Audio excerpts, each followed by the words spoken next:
So, Michelle, tell me what's going on at home. Um, so I'm I'm still afraid for my life at home, just because um, my boyfriend, he doesn't hurt me, but he said that he wants to hurt me, um, and it feels like if I'm not intimate with him, then he'll make me feel bad about it, and he'll tell me that I'm a piece of shit, make me feel like a piece of shit. Um, there was a couple of times where he grabbed me and threw me down on the bed when I tried to leave. One of the last times that he threatened me, but he told me that I wasn't going anywhere. um, he's also told me that maybe I'd respect men more if I was beaten by a man. Which I wish he didn't say that. That again made me even more scared. A few nights ago, I actually had a dream that he was trying to kill me, and I woke up in fear. And supposedly, he tried to wake me up out of a dead sleep to get intimate, and was, um, I was denying him, and that made him even more upset.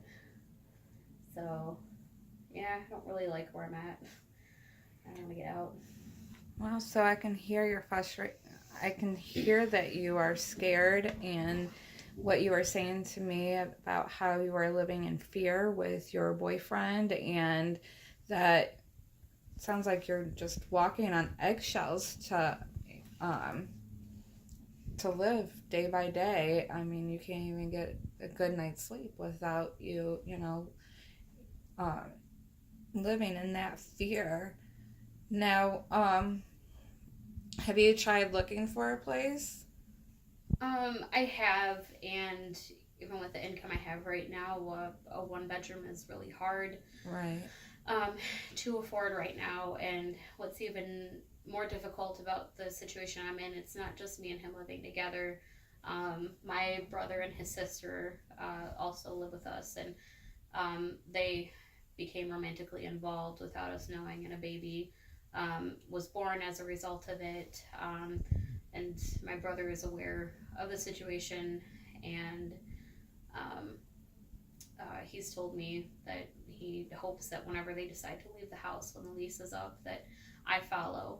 Um, and I also have my other brother who's currently in college, and he's asked me before if he could live with me when he graduates from community college and moves on to a university. Um, so right now there's kind of being pulled in a few different directions. Of course, my boyfriend is like, "Don't leave me." You know, he's unemployed. He's been unemployed for about 6 months, and um, he's going through some mental health services himself. So unfortunately, I'm taking care of him. Um, so it's like I really wish I could afford to just live alone, but I feel like I don't know if I can do it. I might have to supplement my income somehow, get a better job. Um, I mean, my mom told me I can always move back home, but I don't want to move back home. That's a step Right. back. I've been on my own since I was 18, so I don't want to go down that road. Okay, so I hear you just what you were saying that you're being pulled in different directions. One brother um, had a relations with your boyfriend's sister, and they had a baby, and then your other brother is in college, wants to move in with you. And you mentioned a mom that you could possibly move in with. Now, could you maybe move in there temporarily as a stepping stone so you can either figure out your income situation or just save money for something that is affordable for you? This way, you can have the feeling of maybe getting out of a situation that you feel unsafe into a situation that you might feel safe in. I've contemplated that, but the unfortunate part is, even if I did swallow my pride and move back in with my mom, that my boyfriend knows where my mom lives, so he could always follow me Okay. there, and the safety of my kid brother who's about to turn 13 could be jeopardized. I mean, my stepfather is ex-military. My mother has some mental instability herself, so I could only see things going bad, if I were to bring that conflict into my mother's home. So Okay, so you kind of feel torn and not want to bring into an unsafe environment to your mother's house. Yeah. I can see that.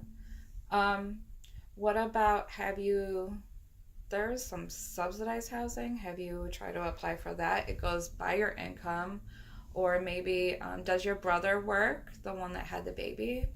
He doesn't work right now. He gets survivor's benefits from our father, who has been dead 10 years.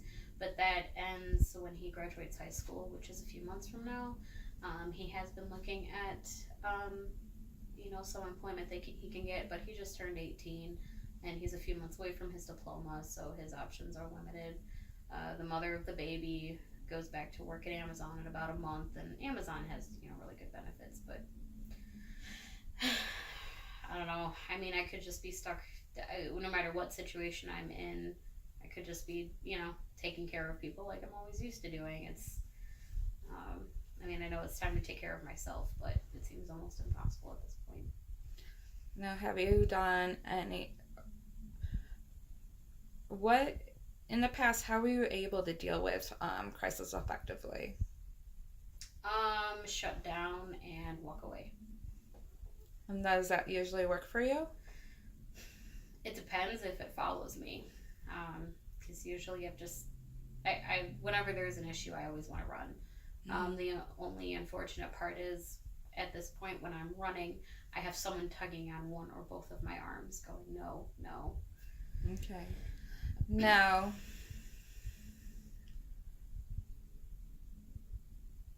let's focus on you. I know you want to take care of, your brother, and you want to take care of, is it your niece or nephew?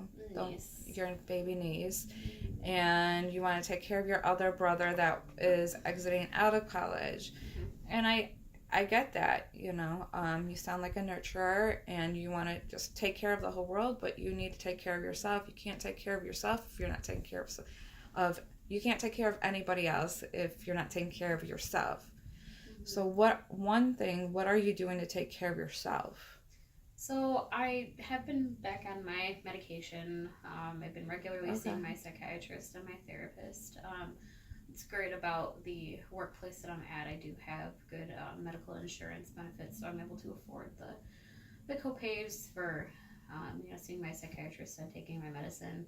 The only thing is I don't like the way I feel after I take my sleep aid medication, so I don't take it every night. Mm-hmm. And I think that's probably what's causing my nightmares and causing me not to sleep throughout the night. But I just don't like waking up feeling like a zombie in the morning. And that could be days where I don't work or where I do work. Okay. Have you addressed this with your doctor? I have.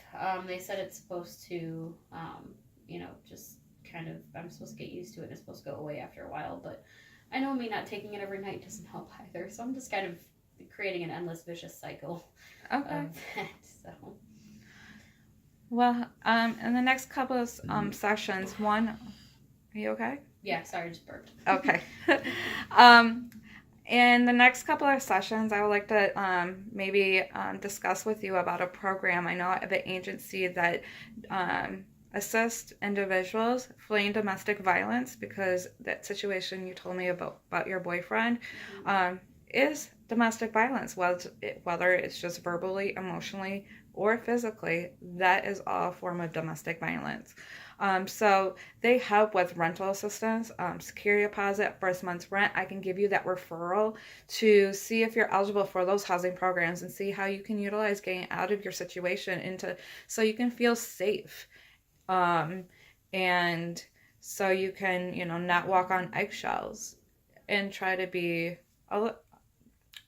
Michelle. Mm-hmm. Okay.